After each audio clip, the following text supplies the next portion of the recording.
Hi කොහොමද? ඉතින් ඔන්න අලුත් වීඩියෝ එකක් අරන් ආව ඔයගොල්ලෝ ගාවට. අද වීඩියෝ එකෙන් මම ඔයගොල්ලන්ට කතා කරන්න යන්නේ මෙන්න මේ ඇලෝ වේරා ජෙල් ගැන. ඉතින් ගොඩක් දෙනෙක් රූපලාවන්‍ය ක්ෂේත්‍රයේ ඇලෝ වේරා ජෙල් ගැන කතා බහක් කරනවා. ඉතින් ඇලෝ වේරා ජෙල් අපි ගොඩාක් දේවල් වලට පාවිච්චි කරනවා.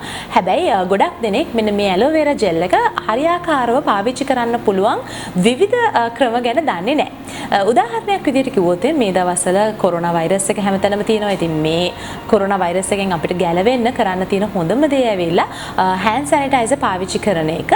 අපේ අත් දෙක විස බීජ නැතුව තබා ගන්න. ඉතින් මෙන්න මේ hand sanitizer මේ වෙනකොට වෙළඳපොලේ හොයාගන්න අපහසු භාණ්ඩයක් බවට පත් වෙලා තියෙනවා.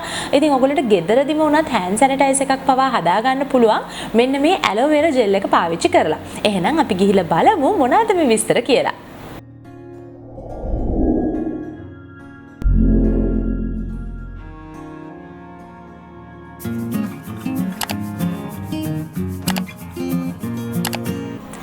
ඉතින් මම නම් සාමාන්‍යයෙන් පාවිච්චි කරන ආසම ඇලෝ වෙරා ජෙල් ಜಾති දෙකක් තියෙනවා. එකක් ඇවිල්ලා මෙන්න මේ Nature's Republic කියන බ්‍රෑන්ඩ් එකේ එන ඇලෝ වෙරා ජෙල් එක. නැත්තම් ලංකාවේ නම් ඔයා ඉන්නේ ලංකාවේ ලේසියෙන්ම ගන්න පුළුවන් The Face Shop කියන බ්‍රෑන්ඩ් එකෙන් එන ඇලෝ වෙරා ජෙල් එක. ඉතින් මේ දෙක තමයි ඇත්තටම ලංකාවේ තියෙන නිෂ්පාදනයන් වලින් ඇත්තටම රෙකමන්ඩ් කරන්න පුළුවන් නිෂ්පාදනයන් දෙකකට තියෙන්නේ. අනිත් ඒවල ගොඩක් වෙලාවට කෙමිකල් පර්සන්ටේජ් එක ටිකක් වැඩි. ඉතින් හොඳ ඇලෝ වෙරා ජෙල් එකක් අපි මිලදී ගත්තට පස්සේ ඒකෙන් ලබා ගන්න පුළුවන් වාසි ප්‍රයෝජන බොහොමයි. පළවෙනි එක විදිහට කිව්වොත් එහෙම ඇලෝ වෙරා ජෙල් එක අපි අපේ හමට මොයිස්චරයිසර් එකක් විදිහට පාවිච්චි කරන්න පුළුවන්. ඇත්තටම ගොඩක් ඇක්නි තියෙන කෙනෙක්ට හෝ නැත්නම් ඩ්‍රයි ස්කින් එකක් තියෙන හෝ ඕනම හමකට ඉතාමත්ම පහසුවෙන් පාවිච්චි කරන්න පුළුවන් ඇලෝ වෙරා ජෙල් මොයිස්චරයිසර් එකක් විදිහට. ඩ්‍රයි ස්කින් එකක් නම් ඔයාට තියෙන ඇලෝ වෙරා ජෙල් වලට උදව් වෙනවා. ඔයාගේ හම නැවතත් යථා තත්ත්වයටපත් කරලා හමට තෙතමනයක් එකතු කරලා හම හොඳට අර ප්ලම්ප් ස්කින් එකක් කියලා කියන්නේ අන්න එවැනි තත්ත්වයකටපත් වෙන්න. ඇක්නි ස්කින් එකක් ඔයාට තියෙනවා නම් ඇක්නි පාලනය කරන්නත් ඇලෝ වෙරා අපිට උදව් වෙනවා. නැත්නම් මෙන්න මේ කෝමාරිකා ජෙල් එක අපිට උදව් වෙනවා. ඇලෝ වෙරා ජෙල් මූණේ ආලේප කරන එකෙන් මූණ විතරක් නෙවෙයි ශරීරයම ආලේප කරන එකෙන් අපිට අපේ හම අවුවෙන් පිලිස්සලා තියෙනවා නම් අන්නේ පිලිස්සුම් ස්වභාවයත් අඩු කරගන්න නැත්නම් අපි පිලිසිලා තියෙන සම නැවතත් යථා තත්ත්වයටපත් කරන්නත් මෙන්න මේ ඇලෝ වෙරා ජෙල් අපිට උදව් වෙනවා.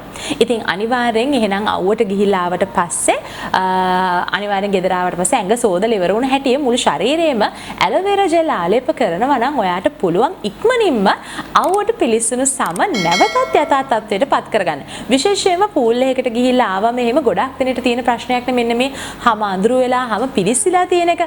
අන්න ඒ වෙලාවටත් මෙන්න මේ ඇලෝ වෙරා ජෙල් ටිකක් පාවිච්චි කරන එක ඉතාමත්ම ප්‍රයෝජනවත්. තවත් එක වාසියක් තමයි ඇලෝ වෙරා ජෙල් වල තියෙන මෙන්න මේක අපිට අපි වැක්ස් කරලා ඉවර වුණාට පස්සේ අපේ හමේ ආලේප කරන්න පුළුවන්. ගොඩක් දෙනෙක්ට වැක්සින් කරාට පස්සේ හමේ චූටි බිබිලි වගේ දේවල් ඇති වෙන්න ගන්නවා. ඉතින් මෙන්න මේ තත්ත්වය පාලනය කරන්න අපේ හම සාමාන්‍ය තත්ත්වයටපත් කරන්න මෙන්න මේ ඇලෝ වෙරා ජෙල් අපිට උදව් වෙනවා. ඉතින් ඒක නිසා වැක්ස් එකක් කරලා ඉවරනාට පස්සේ සලෝන් එකෙන් ඔයාගේ හමට ඇලෝ වෙරා ජෙල් ආලේප කරේ නැත්නම් ඔයාට පුළුවන් හෑන්ඩ් බෑග් එකේ තියාගෙන ඉඳලා වැක්ස් එකෙන් පස්සේ ඇලෝ වෙරා ජෙල් වැක්ස් කරපු ඒරියා එකට ආලේප කරන්න. වැක්සින් වලට වගේම ඔයා ෂේව් කරන එක්කෙනෙක් නම් සාමාන්‍යයෙන් රේසර් එකට අපේ හම කැපෙන්න පුළුවන් නැත්නම් රේසර් බම්ස් ඇති වෙන්න පුළුවන්. ඉතින් මෙන්න මේ රේසර් බම්ස් වලටත් ඉතාමත්ම හොඳ ප්‍රතිකාරයක් තමයි මෙන්න මේ ඇලෝ වෙරා ජෙල් කියන්නේ. ඉතින් ඒක නිසා වැක්ස් කරත් ෂේව් කරත් අනිවාර්යෙන් තමන්ගේ අනවශ්‍ය රෝම ඉවත් කරාට පස්සේ ඇලෝ වෙරා ජෙල් ටිකක් ඒ ප්‍රදේශයේ ආලේප කරන එකෙන් ඔයාගේ හමේ පොඩි බිබිලි සහ ආසාත්මිකතා ඇති වෙන එකෙන් වළක්ව ගන්න පුළුවන්. මීට අමතරව ගොඩක් දෙනෙක්ට තියෙන ප්‍රශ්නයක් තමයි තමන්ගේ ඇහැ වටේ රින්කල් එකක් ඇති වෙන එක ඇස් යට. ඉතින් මෙන්න මේ ඇස් වටා තියෙන ගැටලුකාරී තත්ත්වයන් වලටත් ඇත්තටම කෝමාරිකා ජෙල් කියන්නේ ඉතාමත්ම හොඳ විසඳුමක්. කෝමාරිකා කියන්නේ ඇත්තටම හොඳ සිසිලසක් දෙන ජෙල් එකක්. ඉතින් මෙමගින් අපේ හමට මොයිස්චරයිසර් එකක් නැත්නම් තෙතමනයක් එකතු කරන එකටත් අමතරව හොඳ සිසිලක් එකතු කරනවා. විශේෂයෙන්ම ඔබගේ ඇස් වටා ප්‍රදේශය අඳුරු වෙලා තියෙනවා නම් මෙන්න මේ අඳුරුභාවය නැති කරගන්නත් කෝමාරිකා ජෙල් වලට උදව් වේවි. ඉතින් ගොඩක් ස්ට්‍රේට් hair එකක් තියෙනවා නම් ටක් ගාලා ඔයිලි වෙන hair එකක් තියෙනවා නම් ඔයාට ගොඩක් වෙලාවට පාවිච්චි කරන්න වෙන hair conditioner වලින් තවත් මෙන්න මේ oiliness එක වැඩි වෙන්න පුළුවන්.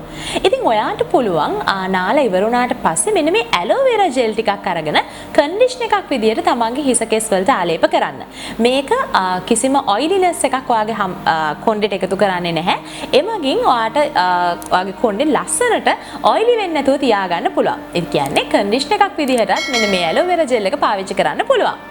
සාමාන්‍යයෙන් රූපලාවන්‍ය ක්ෂේත්‍රේ නැත්නම් මේකප් කරනකොට අපිට ඉතාමත්ම වැදගත් දෙයක් ඇවිල්ලා හොඳ බ්‍රව් ජෙල් එකක් තිබීම අපගේ මෙන්න මේ eyebrow එක ලස්සනට සෙට් කරගන්න. ඉතින් eyebrow gel එකක් නැත්නම් ඔයාලට පුළුවන් මෙන්න මේ කොමාරිකා gel නැත්නම් aloe vera gel ටිකක් eyebrow gel එකක් විදිහට පාවිච්චි කරන්න. ඒත් එක්කම සාමාන්‍ය mascara පාවිච්චි කරන්න කැමති නැති එක්කෙනෙක් නම් aloe vera gel එක පුළුවන් ඔයාගේ eyelashes වල ගන්න. මේක ඇත්තටම ඉතාමත්ම හොඳ දෙයක්. මොකද කොණ්ඩේ condition කරනවා වගේම ඔයාගේ eyelashes සහ eyebrows උනත් condition කරගන්න පුළුවන් මේ aloe vera gel පාවිච්චි කරන එකෙන්. ඊළඟ කරුණ ඇවිල්ලා ගොඩාක් දෙනෙක්ට මෙන්න මේ mosquito bites නැත්නම් මදුරුව කෑවම ඒ හරියහම ගොඩක් රතු වෙලා බිබිලි දාන්න ගන්නවා. ඉතින් මෙන්න මේ දේටත් ඇත්තටම ගොඩාක් හොඳ ප්‍රතිකාරයක් තමයි aloe vera gel කියන්නේ. ඉතින් ඔයාට ඒ insect bites වලින් allergy reactions තියෙනවා නම් අන්න ඒ වලට හොඳ ප්‍රතිකර්මයක් තමයි මෙන්න මේ aloe vera gel කියන්නේ. ඉතින් දැන් ගොඩක් දෙනෙක් බලන් ඉන්නවනේ කෝ මම මේ කිව්වර hand sanitizer එක ගෙදරදිම හදාගන්න විදිය ගැන.